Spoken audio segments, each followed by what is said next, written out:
25வது நாமம் ஓம் தட்சிணாமூர்த்தி ரூபிண்யை நமக என்பதாகும். தென்முகக் கடவுளின் வடிவினள் யோகமூர்த்தியான தட்சிணாமூர்த்தி தனது யோகத்தில் அம்பிகையை தியானிக்கிறார். அவள் உள்ளே இருப்பதால் தட்சிணாமூர்த்தியும் தேவியே. தெற்கு நோக்கி அமர்ந்ததால் இவரை தட்சிணாமூர்த்தி என்றனர். சிவன் கோவில்களில் தெற்கு சுற்றில் காட்சி தருவார். ஆலமரச் செல்வன் என்றும் அறமுறைத்த பட்டன் என்றும் கல்வெட்டுகள் இவரை குறிப்பிடுகின்றன. ஈசனுக்கும் இறைவிக்கும் 3 வகையான வடிவங்கள் உண்டு.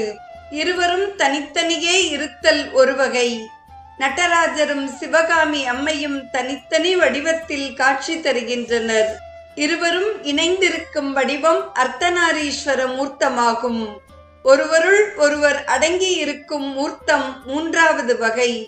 அவ்வகையில் காமாட்சி வடிவத்தில் ஈசன் அடக்கமென்றும் தட்சிணாமூர்த்தி